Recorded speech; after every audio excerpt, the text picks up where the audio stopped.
நான் இன்னைக்கு தக்காளி குழம்பு செய்ய போறேன். இந்த குழம்பு செய்யிறதுக்கு வந்து நம்ம எல்லா இன்கிரிடியன்ட்ஸையும் நம்ம வந்து நல்லா எண்ணெயில போட்டு வதக்கி தான் செய்ய போறோம்.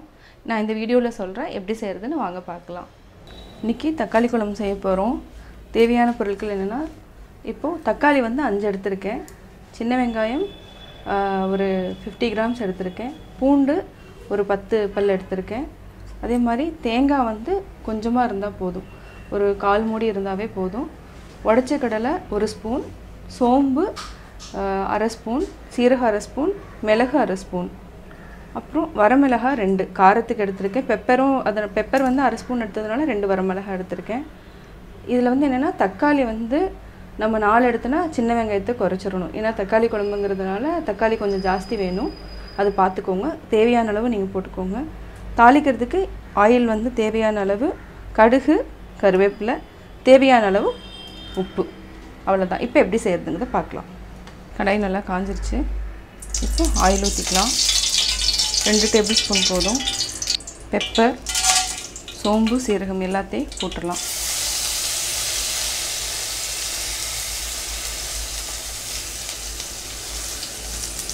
அப்புறம் வெங்காயம், வரமிளகாய், வெங்காயம், பூண்டு இது வந்து நல்லா வதக்கிக்கோங்க.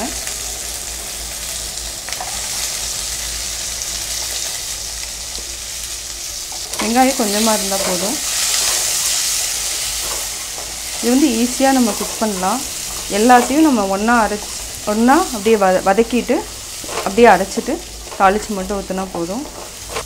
இது வந்து பெப்பர் போடுறதுனால என்னென்னா நல்லா கொஞ்சம் ஸ்பைஸியாக இருக்கும். பட் டேஸ்ட்டாக இருக்கும் தக்காளி குழம்பு. இட்லி, தோசை எல்லாத்துக்குமே நீங்கள் ஊற்றி சாப்பிட்லாம். சிம்மில் வச்சே வதக்குங்க. இது நல்லா வதங்கினதுக்கப்புறம் நம்ம வந்து தக்காளி போட்டுக்கலாம்.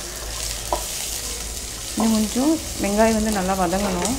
சின்ன வெங்காயம் வந்து உள்ளே வந்து நல்லா வதங்கினா தான் வந்து பச்சை வாசம் இருக்காது தக்காளி குழம்பு பண்ணுறப்போ. வேகமாக வச்சிட்டிங்கன்னா மேலே மட்டும்தான் வதங்கும். பட் கீழே வந்து வதங்காது. உள்ளே இருக்கிறதெல்லாம் அப்படியே பச்சையாக இருக்கும். பூண்டு போடுறதுனால என்னென்னா உடம்புக்கு நல்லது. அது இல்லாமல் நல்லா ஃப்ளேவர் நல்லாயிருக்கும். இப்போ வெங்காயம் வதங்கிடுச்சு. இப்போ வந்து நம்ம தக்காளி போட்டுக்கலாம்.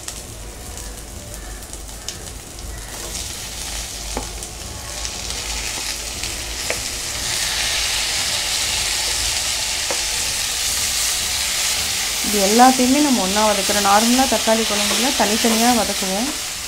தேங்காய் தனியாக அரைச்சி ஊற்றலாம். அது ஒரு வித்தியாசமாக பண்ணலாம். தக்காளி கொஞ்சம் நல்லா வதங்கட்டும். அதுக்கப்புறம் கடைசியாக நம்ம வந்து தேங்காயும் உடைச்ச கடலையும் போடணும். தக்காளியும் நல்லா வதங்கிடுச்சு. இப்போ வந்து உடைச்ச கடலையும் போடலாம். தேங்காய் கொஞ்சமாக சேர்த்துட்டிங்கன்னா போதும். இது நம்ம எல்லாம் நல்லா வதக்கினதுக்கப்புறம் நான் வந்து தனியாத்தூள் வந்து சொல்ல மறந்துட்டேன். தனியாத்தூளை ஆட் பண்ணிக்கோங்க. தனியாத்தூள் வந்து 2 ஸ்பூன் போட்டுக்கோங்க. கொஞ்சம் கிரேவி கொஞ்சம் திக்காக இருக்கும். அதுக்காக இது நல்லா பச்சை வாசம் போகிற வரைக்கும் நல்லா வதக்கிட்டு நம்ம ஆற வச்சு அரைச்சிக்கலாம். இப்போ வந்து நம்ம ஆஃப் பண்ணிவிட்டு கேஸ் ஆஃப் பண்ணிடலாம். மிக்சியில் போட்டு அரைச்சிக்கோங்க. அப்போ தாளித்து இதையும் ஊற்றி 2 கொதிக்க வச்சுட்டு நம்ம இறக்கணும். மண் சட்டியில் தாளிச்சுக்கலாம். காஞ்சிருச்சு. நல்லா கடாய் நல்லா காஞ்சிருச்சு. இப்போ எண்ணெய் ஊற்றிட்டு மண் சட்டியில் தாளிச்சுக்கலாம். காஞ்சிருச்சு. நல்லா கடாய் நல்லா காஞ்சிருச்சு. இப்போ எண்ணெய் ஊற்றிட்டு 1 ஸ்பூன் இருந்தால் கூட போதும். நல்லா காஞ்சதுக்கப்புறம் கடுகு போட்டு பாருங்கள். இன்னும் எண்ணெய் காயில் கடுகு போட்டுக்கலாம். நல்லா பொரிஞ்சு வருது. இப்போ வந்து கறிவேப்பிலையும் போட்டு தாளிச்சிடலாம்.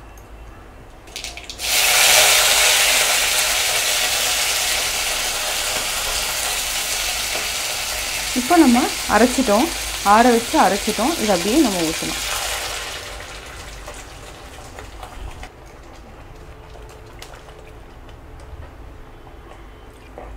தண்ணி கொஞ்சம் ஆட் பண்ணிக்கலாம். ஏன்னா திக்காக தான் இருக்குது. இப்போ வந்து நம்ம சால்ட் போட்டுக்கலாம். சால்ட் போட்டு எவ்வளோ தேவையோ அவ்வளோ போட்டுக்கலாம். ஒரு 5 மினிட்ஸ் வந்து நல்லா கொதிக்க விடுங்க. ஏன்னா நம்ம வந்து இந்த தக்காளி குழம்பு வந்து என்னென்னா எல்லாத்தையுமே நம்ம வந்து ஒன்றா அரைச்சதுனால இது ஒரு டேஸ்ட் கிடைக்கும் நம்மளுக்கு. கடைசியாக தனியாத்தூள் போடுறதுனால இந்த கிரேவி திக்னஸும் நல்லா வரும். பெரிய வெங்காயம் யூஸ் பண்ண வேண்டியதில்லை. சின்ன வெங்காயம் உடம்புக்கு நல்லது. எவ்வளோக்கு எவ்வளோ நம்ம சின்ன வெங்காயம் ஆட் பண்ணுறோமோ அவ்வளோக்கு அளவு நல்லது உடம்புக்கு. பூண்டும் அதில் இருக்குது. நல்லா கொதி வரட்டும். ஒரு 5 மினிட்ஸ் மூடி வச்சிடலாம்.